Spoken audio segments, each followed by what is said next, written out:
Bien, amados hermanos, feliz día del Señor.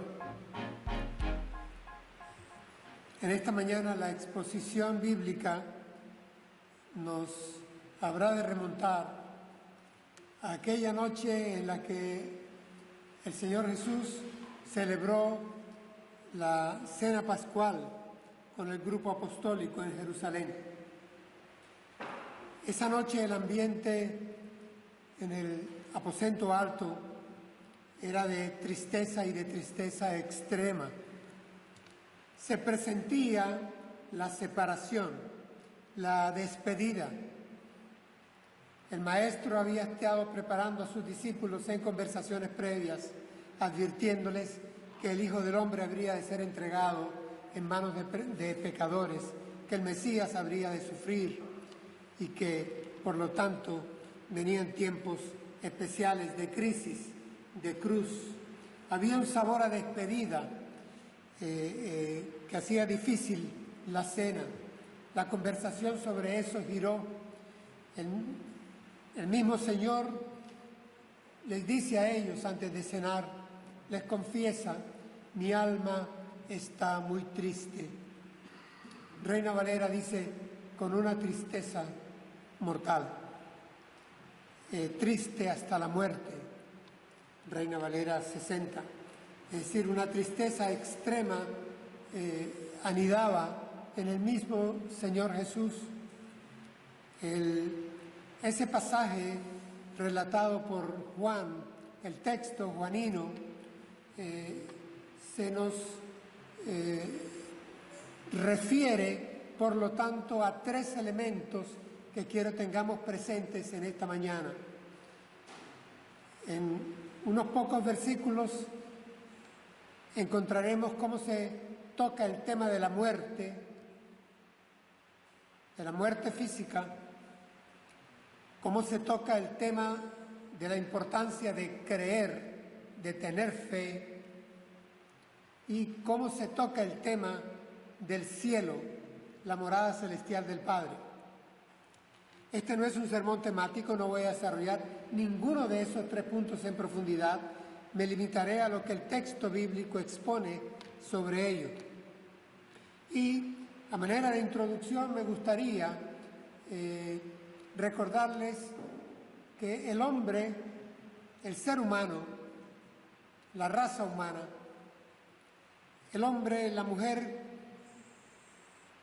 son los únicos seres de la creación que son conscientes, somos conscientes de nuestra existencia, de que existimos, reflexionamos sobre ella, sabemos de nuestro desarrollo vital, de cómo hemos ido creciendo, de nuestra infancia, nuestra madurez, nuestra adultez, senectud, de nuestra muerte. Solo el hombre es consciente de esto, de su finitud, lo sabe en su interior. El tema de la muerte no es un tema de grata conversación, es un tema que más bien solemos esquivar. Los medios de comunicación nos exponen a ello, con razón, tienen que hacerlo, son noticias, pero se las saben ingeniar de manera tal que la mayoría de las ocasiones, en la mayoría de las veces, el tema de la muerte se refiere a números, a localidades, y ya en pocos días es cambiado por otra noticia. A veces son avalanchas que no nos permiten reflexionar sobre ello. Lo cierto es que los hombres hoy en día, nosotros mismos, y con cierta razón, en familia, en grupos, en cualquier conversación, si es posible, evitamos el tema de la muerte. Lo posponemos. A veces hacemos una retórica un poco vacía al respecto y pronto lo desvanecemos. Pero la Escritura es clara. Se nos advierte que está establecido a los hombres que mueran una sola vez. Desde hace 3000 años el salmista nos advierte de cuán efímera, rápida, transitoria es la vida del hombre, como la neblina de la mañana, como la florecilla del campo, se va, se escapa rápidamente. De esto nos hablan también nuestros ancianos, o nosotros mismos al ir adquiriendo edad. Y la muerte la vemos de cerca, y a veces muy de cerca, cuando nos toca familiares, hermanos de la iglesia, vecinos, seres queridos, conocidos que han formado parte de nuestra existencia. Y por supuesto, el hombre en general es el único que celebra rituales, ceremonias, actos funerarios. Tenemos locales especiales para ello, tenemos cierta decoración especial para ello y hasta cierto protocolo fabricado para ello. Pero lamentablemente hemos observado en los últimos 50 años cómo el ritual funerario en Occidente, el sepelio, si bien al menos conserva algo de reverencia, algo de respeto, algo de solemnidad, pero yo creo que no rebasa los límites de un acto social, de un compromiso de descreídos alrededor de un tema del cual no quieren hablar.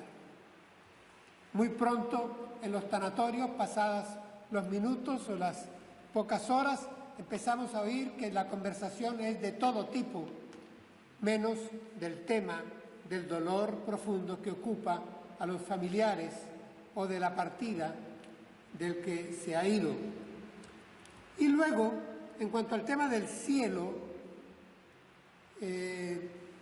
cuidado sí, ya se está restringiendo para respuestas de preguntas infantiles. ¿A dónde se fue papá? ¿Por qué no viene mamá? ¿Qué hay de la yaya, del abuelo? Y le decimos a los niños, está en el cielo. Y con esto la conversación termina como más suave, un tanto agradable y calma la inquietud infantil. La mayoría, insisto, la mayoría de nuestros conocidos no usan la palabra cielo. ¿Saben qué? Los recursos que se dan en las conversaciones utilizan frasecitas como estas, expresiones como estas, donde quiera que esté. ¿Sí o no?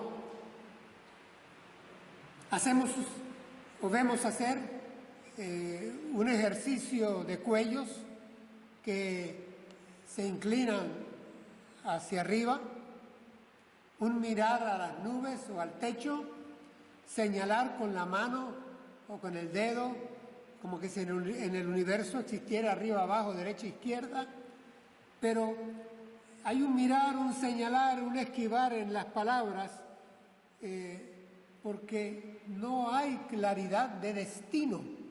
Ya hay una duda gigantesca sobre el destino del ser, el destino del espíritu, el destino del hombre. Y se levanta aquella vieja pregunta del gran poeta mexicano Amado Nervo: oh Padre de los vivos, ¿a dónde van los muertos? ¿A dónde van los muertos, Señor? ¿A dónde irán? Amado Nervo. Esa pregunta del ¿dónde? ¿A dónde? También vemos cómo se intenta solventar con verbos, no con sustantivos. Y expresiones como estas las oímos de nuestros conocidos, de nuestros familiares. Partió, faltó, se ausentó, se fue, ya no está. No se quiere abordar frontalmente una realidad concreta.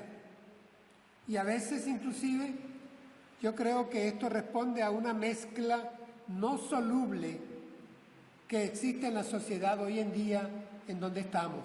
Y esa mezcla no soluble es el materialismo presentista que trata de vivir el momento a través del mayor placer, pero a sabiendas de que no hay destino. No es el materialismo existencialista, aquel de la náusea, el naufragio, la nada, el nihilismo de Europa, que lo hubo a comienzos del siglo pasado. No es Jean-Paul Sartre, no es Friedrich Nietzsche, no. Ahora es un presentismo, un momentismo, un comamos y bebamos que mañana moriremos, y porque no sabemos lo que hay después y no nos importa si es la aniquilación total, si es la atomización de nuestra materia, si nos desaparecemos, o qué me importa el hoy, y punto. Así que hay un énfasis evidente en el placer aquí y ahora ya, y punto. Es muy distinto a nuestra manera de pensar. Y yo confieso que la reflexión de hoy va dirigida a la Iglesia, va dirigida a la población creyente.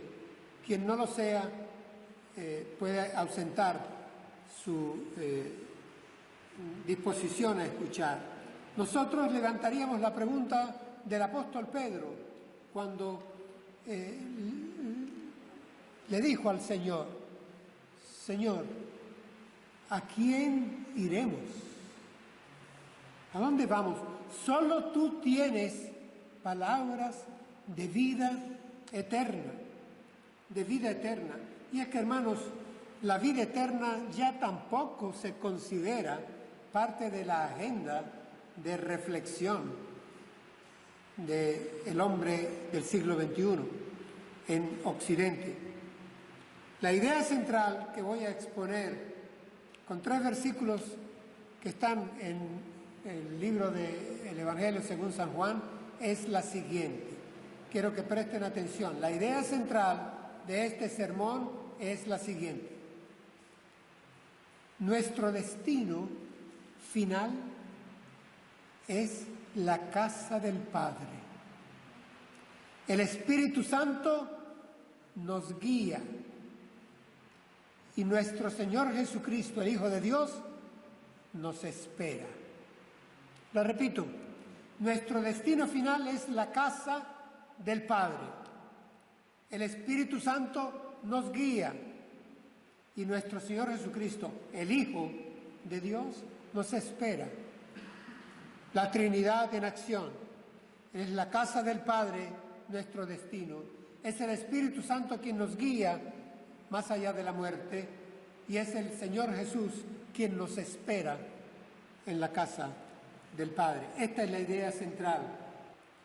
Quiero leerles el texto base en Juan capítulo 14, los primeros 3 versículos tan solo. Dice así la palabra de Dios en Reina Valera revisada 1995. Habla el Señor Jesús en aquella noche de Pascua a su grupo apostólico que está sentido y triste, que presiente la despedida y la pronta muerte del Señor. No se turbe vuestro corazón.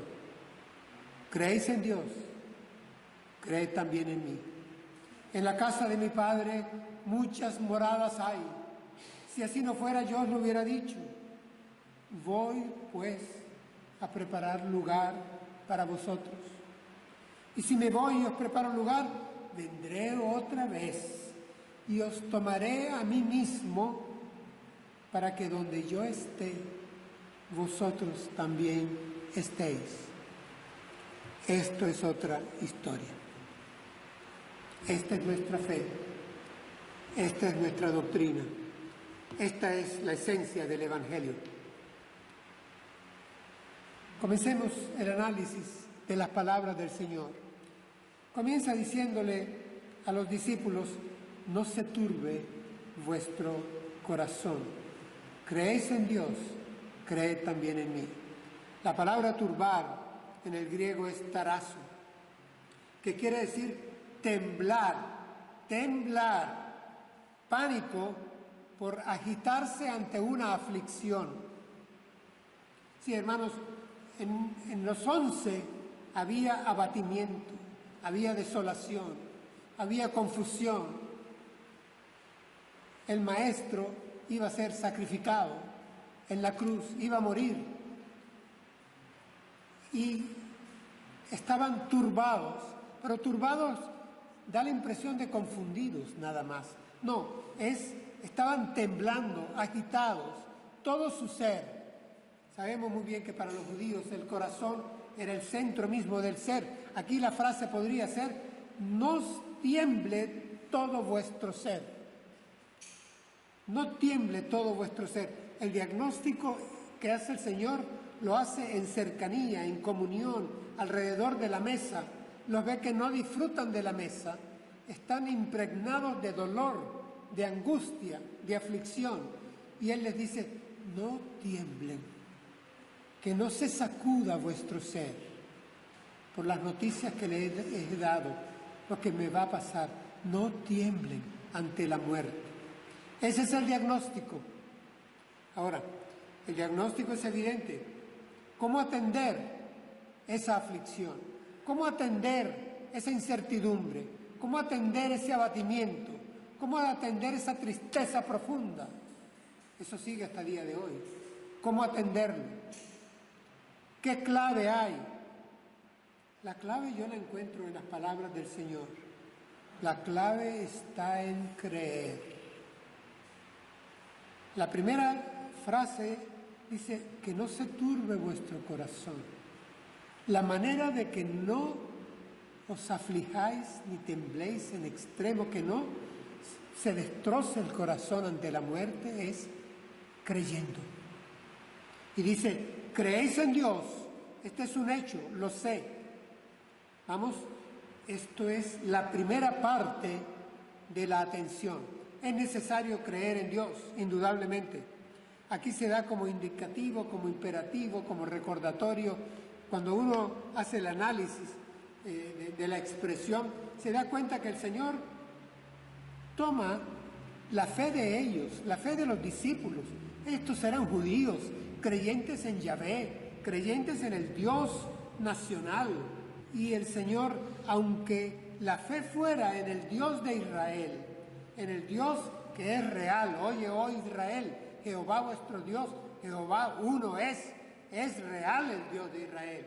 El Dios de Abraham, Isaac y Jacob es Dios, es el Dios creador, es el Dios que ha creado también el pueblo de Israel y lo ha llevado a través de la historia. Es un Dios auténtico, es real, no es un ídolo para ser llevado a hombros. Pero les voy a decir algo que les puede parecer escándalo a primera. No basta con creer en Dios. Ante una crisis de sacudida tan fuerte que revienta el ser y revienta el corazón de los dolientes, como es la muerte, no basta con creer en Dios. El Señor Jesús insiste: ¿creéis en Dios? No basta. Añade: creed también en mí. Creed también en mí. Jesús pasa a ser, hermanos, la piedra clave, la piedra que los constructores desechan, la piedra angular, la piedra fundamental de nuestra fe. Jesús es la piedra de tropiezo para muchos, piedra de salvación para quienes nos apoyamos en ella, en los momentos críticos, en los momentos de nuestra finitud extrema, en los momentos en que todo se nubla y las lágrimas nos cierran los ojos. En esos momentos, Cristo Jesús exige creer en Él. Es creer en Jesús de Nazaret como el Hijo del Padre, en quien habitaba toda la plenitud de Dios y en cuya faz se reflejaba la gloria de Dios. Así que la clave para afrontar nosotros los cristianos con lágrimas, pero con gozo, la muerte, la despedida, la separación, ese desarraigo, esa escisión del postrer enemigo que tenemos, que es la muerte, es creer. Pero creer en el Dios y Padre de nuestro Señor Jesucristo. ¿Creéis en Dios? Creed también en mí. Luego añade el Señor en estas pocas palabras, y miren lo que dice: en la casa de mi Padre muchas moradas hay. Si así no fuera, yo os lo hubiera dicho. Voy pues a preparar lugar para vosotros. Hermanos, la expresión casa es una expresión cercana. Voy a casa. ¿De dónde vienes? Vengo de mi casa. Oh, qué bueno es estar en casa. Es una expresión doméstica cercana para el hombre de hoy, igual que para el primer hombre que habitó en cuevas. En griego es oikia y quiere decir casa donde reside una familia. Así que lo que el Señor está diciendo acá es: en la casa donde reside mi Padre, en la casa de familia. No está diciendo en el universo con las 100.000 millones de galaxias y los multiversos y los túneles siderales, allí está mi Padre o ahí está Dios. No, le está diciendo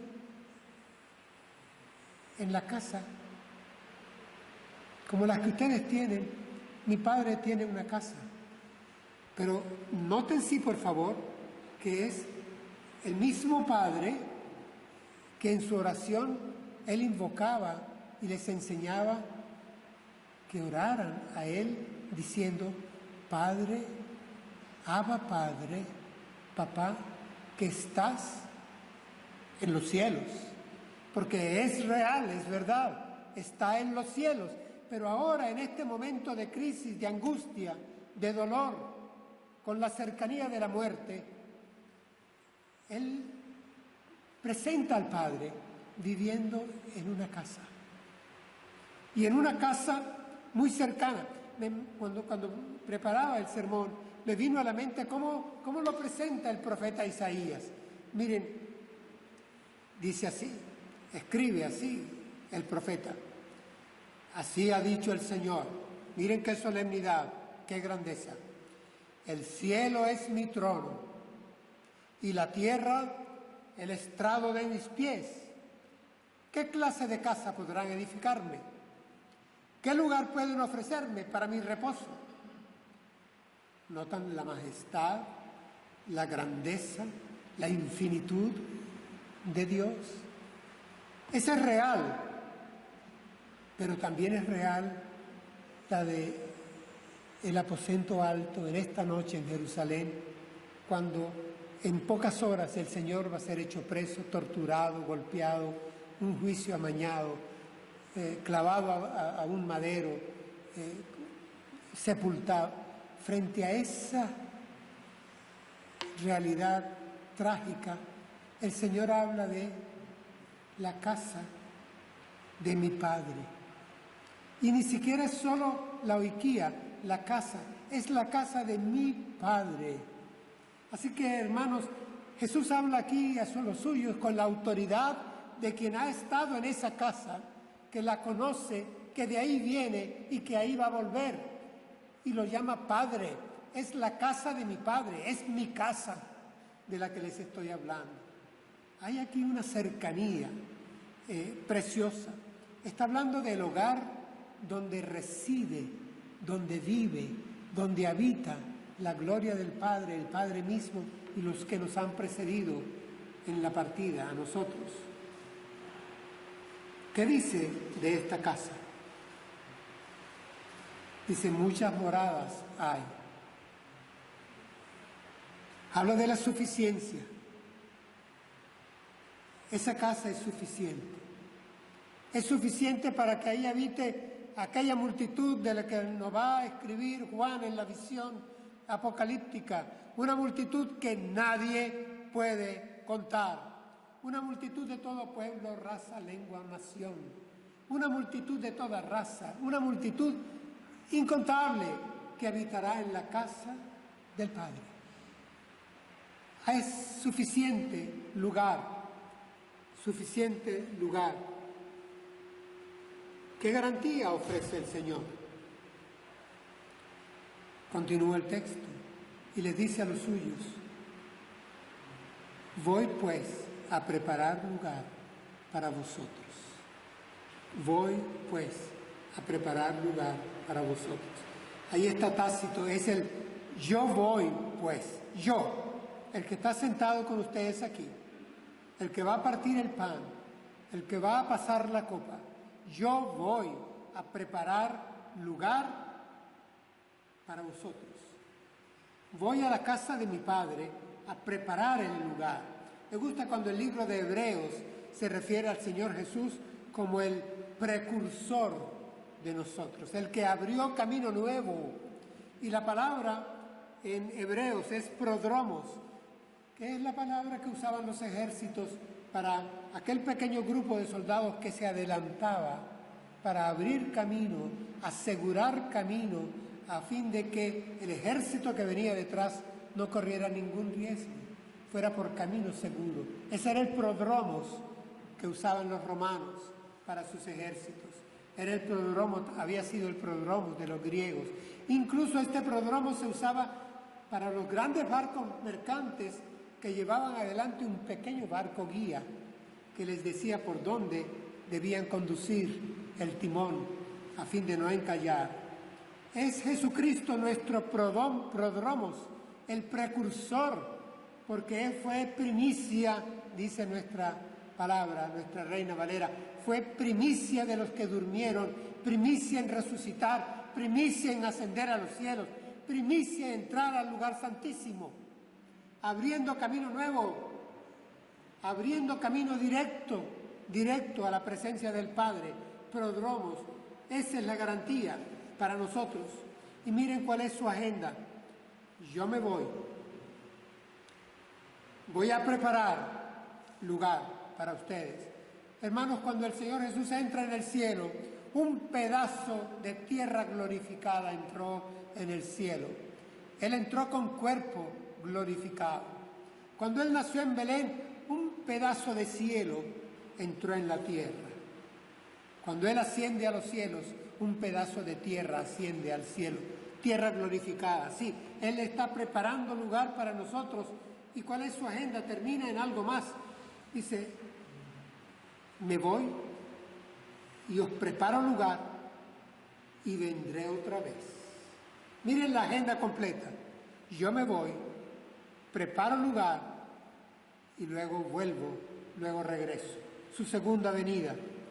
Vendré otra vez. Esta es la agenda.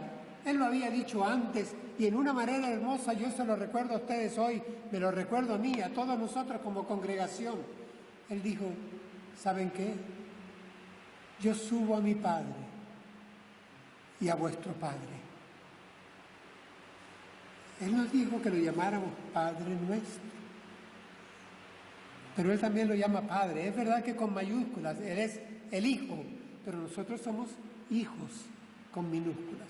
Y tenemos derecho a invocarle, llamarle, pedirle, encargar nuestras vidas a Él como hijos, porque Él es nuestro Padre, nuestro Padre. Aquí estamos ya llegando casi hacia el final, porque encontramos algo precioso. ¿Para qué? ¿A qué vuelve?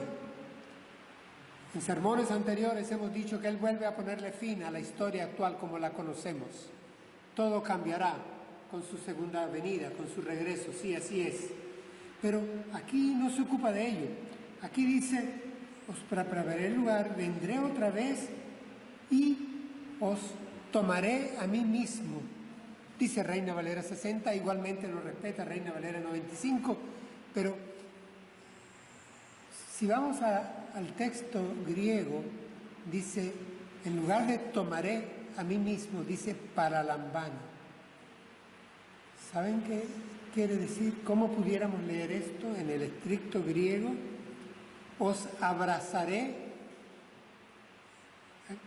Voy a leer textualmente. Es un abrazar apretado, familiar, lleno de amor, haciéndose uno con el abrazado. Eso es el paralambano. Él nos va a abrazar, nos va a tomar a sí mismo para garantizar esa compañía eterna en la casa del Padre. Vendré otra vez y os tomaré a mí mismo, os abrazaré a ti y a mí. Nos abrazará, nos asegurará para compartir por la eternidad esa cercanía de amor. Y agrega ¿dónde? Dice, para que donde yo esté, vosotros también estéis. Para que donde yo esté, vosotros también estéis. A veces se me ha preguntado, ¿dónde? ¿Dónde queda el cielo, Víctor Cuadra? No, con telescopios no lo hemos logrado ubicar, ni siquiera los telescopios orbitales, ni con las sondas espaciales que enviamos, ¿no? El cielo no es una cuestión de argumentar o discutir en un seminario o en una biblioteca. El cielo no es una cuestión mental que podamos fabricar. Voy a repetir lo que era la idea central para decir cuál es mi respuesta cuando me preguntan dónde está el cielo. La idea central ha sido esta, Nuestro destino final es la casa del Padre. El Espíritu Santo nos guía y nuestro Señor Jesucristo, el Hijo de Dios, nos espera. El Señor Jesús dice, ¿dónde está el cielo? Leámoslo bien. Donde yo esté, dice él. Para que donde yo esté, este es el cielo. Aquí tengo la respuesta. ¿Dónde está el cielo? Donde Jesús está. Ahí es a donde yo voy. ¿Dónde está Jesús? En la casa del Padre. ¿En qué dimensión está eso? No lo sé. Él lo sabe. ¿Cómo iremos? Les voy a decir algo, hermanos. Desde el momento mismo de nuestra partida, en ese momento de transición en que nuestro cuerpo se ha desgastado hasta el final y se queda, se desbarata, el polvo vuelve al polvo y el espíritu va a Dios, a la casa del Padre, que fue quien lo dio. Ese momento de transición no es un túnel en donde vamos a tientas viendo una luz al final a ver si llegamos. Como ilustración vale. Pero vayamos a la palabra de Dios. Les dije que no iba a ser un discurso temático, pero quiero leer al menos un salmo, una expresión bíblica revelada que dice, este es nuestro Dios ahora y por siempre. Atención, el Dios nuestro nos guiará más allá de la muerte. Nos guiará, nos conducirá en ese momento de transición más allá de la muerte. En tus manos encomiendo mi espíritu. Últimas palabras de aquel hombre de Dios, de aquel discípulo, de aquel diácono de la iglesia primitiva, cuando estaba siendo apedreado en las afueras de Jerusalén. Dice que viendo los cielos abiertos y viendo al Hijo del Hombre, exclamó, Padre, en tus manos encomiendo mi espíritu. Porque el Espíritu Santo habría de guiarle y llevarle hasta la casa del Padre. Así que nuestro punto de partida tiene certeza, seguridad. No temamos en el momento ya cuando nuestras palpitaciones fallen y nuestras últimas inspiraciones, inhalaciones, exhalaciones de aire llenen o vacíen nuestros pulmones, nuestro cerebro comience a bajar en sus ondas, se aplane. Serenos. El Espíritu Santo guía nuestro espíritu para llevarlo a la presencia del Padre. ¿Y cómo será el camino? Uno de los apóstoles le preguntó: Señor, no sabemos a dónde vas, ¿cómo podemos saber el camino? El Señor les dijo: yo soy el camino. Vamos, el Espíritu Santo te hace pasar el trance. El camino se encarga de ello el Hijo. Te abraza y te lleva a la presencia del Padre. Él es el camino para llegar a la casa del Padre. Hermanos, dependemos de Él. Qué bueno que dependemos de Él. Dependemos de Él en el momento de la despedida. Dependemos de Él en el momento del tránsito y estamos allá en la presencia del Padre. La Trinidad trabajando a plenitud en nosotros, porque el que comenzó la obra en nosotros es fiel para llevarla hasta su final, la glorificación de todos los hijos de Dios. Esa es nuestra garantía. Hermanos, esa noche, esa triste noche, el Señor Jesús le hizo una petición al Padre. El Hijo pidiéndole al Padre. La leo para ustedes. Dice: Padre, quiero que donde yo esté, también estén conmigo aquellos que me has dado.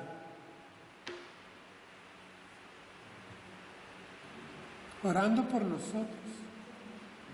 El Hijo pidiéndole al Padre con la inminencia de su agonía, pidiéndole por ti y por mí, por todos nosotros: quiero que lo que me has dado estén conmigo donde yo voy a estar. Los quiero conmigo, no en otro lugar. Que estén conmigo para que vean mi gloria que me has dado, porque me has amado desde antes de la fundación del mundo.